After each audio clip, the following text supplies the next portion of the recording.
Hai, salam sejahtera. Saya Izwan Madili ini.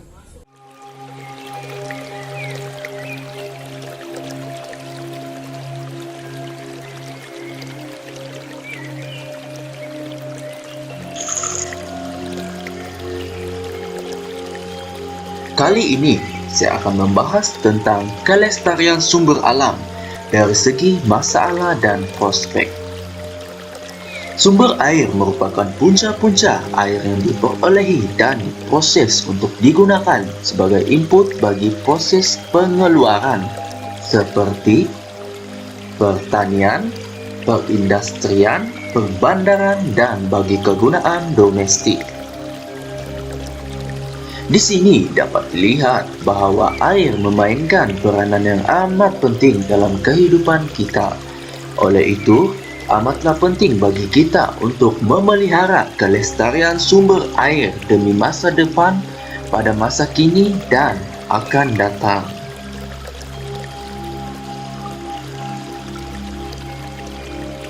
Di negara kita, kebanyakan sumber air datangnya secara langsung daripada air permukaan, iaitu sungai.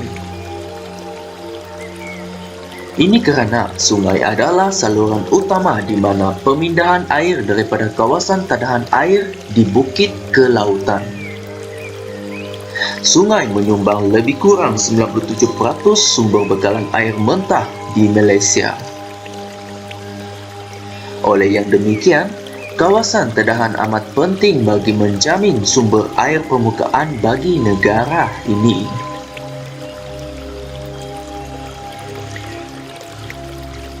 Di Malaysia, permintaan air jelas meningkat tahun demi tahun dalam pelbagai sektor. Permintaan ini melibatkan dua jenis, iaitu kegunaan konsumtif dan kegunaan bukan konsumtif. Kegunaan konsumtif melibatkan aktiviti bagi tujuan domestik, pengairan dan perindustrian. Manakala kegunaan bukan konsumtif pula adalah bagi tujuan penjanaan hidro, pelayaran, pengangkutan, rekreasi dan perikanan.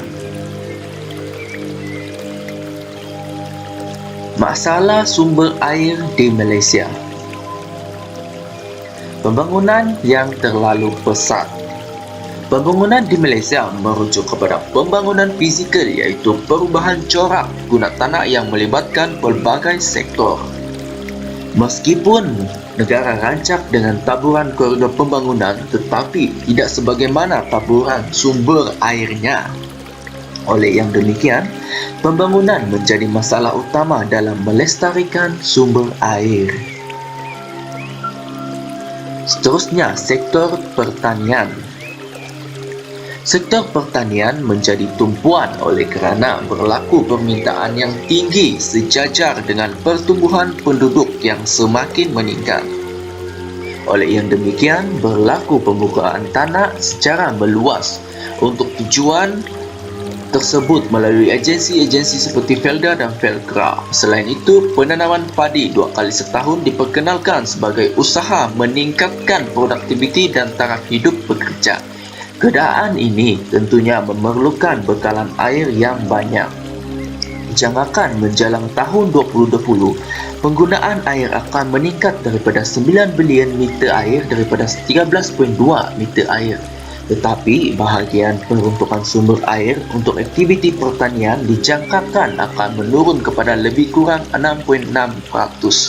Ini kerana kemerosotan dalam sektor pertanian dan peningkatan permintaan dalam sektor perkilangan dan domestik. Seterusnya ialah infrastruktur dan kemudahan awam. Sektor infrastruktur dan kemudahan awam adalah pembangunan fizikal yang penting dan semakin berkembang pesat di Malaysia. Ia meliputi perkhidmatan pengangkutan, penyimpanan dan perhubungan seperti bekalan elektrik, gas dan air. Ia termasuk pembinaan jalan raya, lebuh raya dan jalan raya bertol. Contohnya, pembinaan lebuh raya Pantai Timur, projek lebuh raya Tanah Tinggi Cameron Highland, Bukit Fraser dan Genting Highland serta pembinaan jalan raya di Gunung Raya Pulau Langkawi.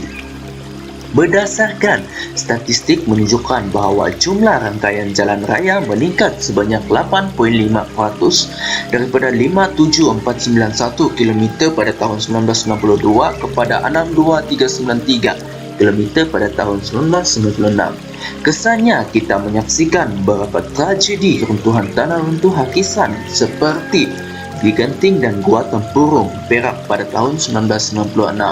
Ini menunjukkan bahawa kitaran hidrologi terganggu.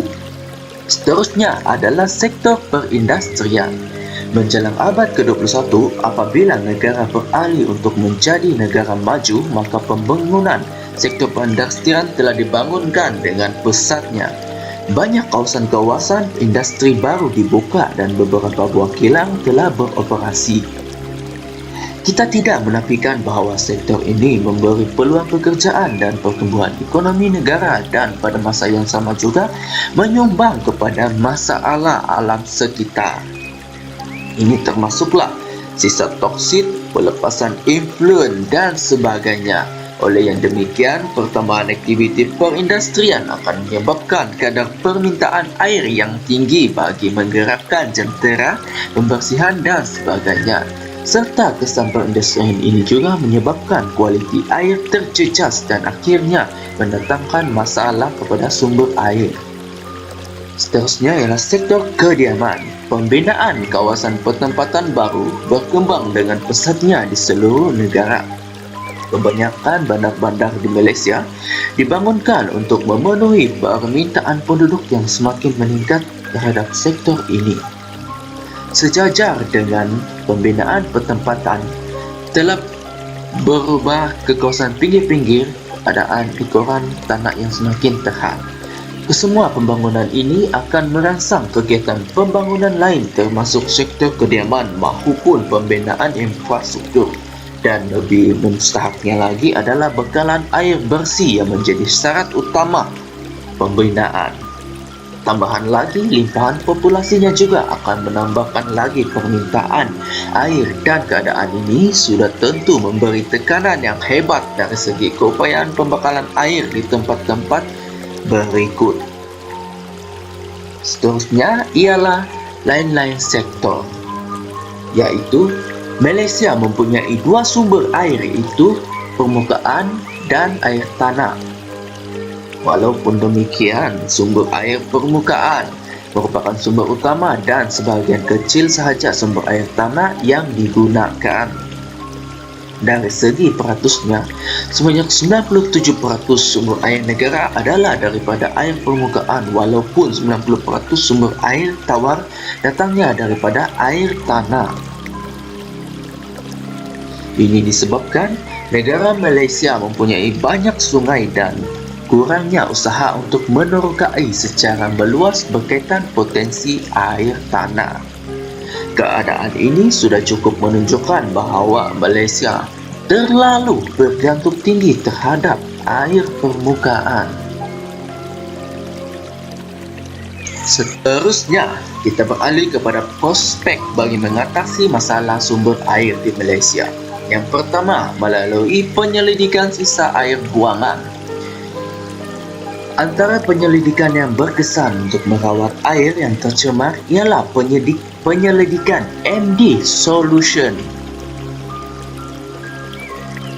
Penyelidikan ini merupakan satu proses yang mana akan menghasilkan sistem penyulingan membran ataupun MD Solution.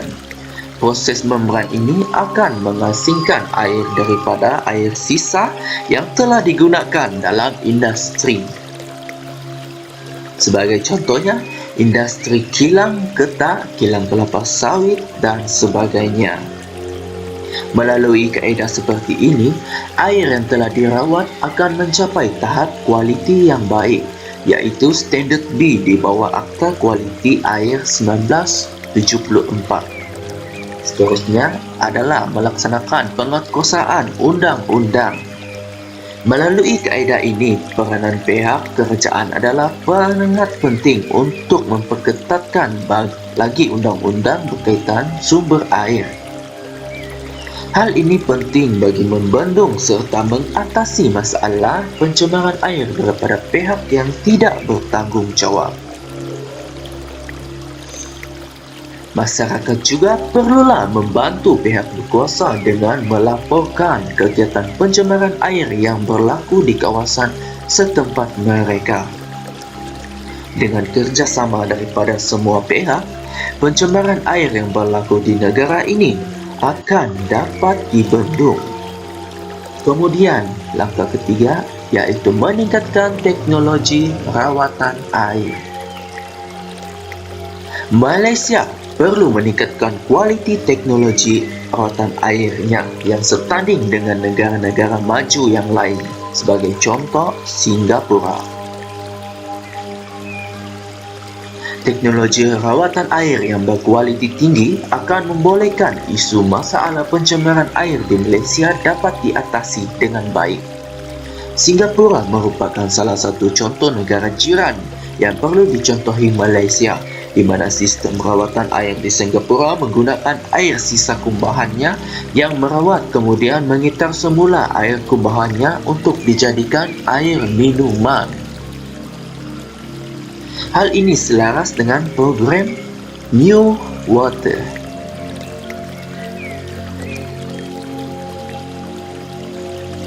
Langkah terakhir pula ialah pewartaan kawasan tadahan hujan.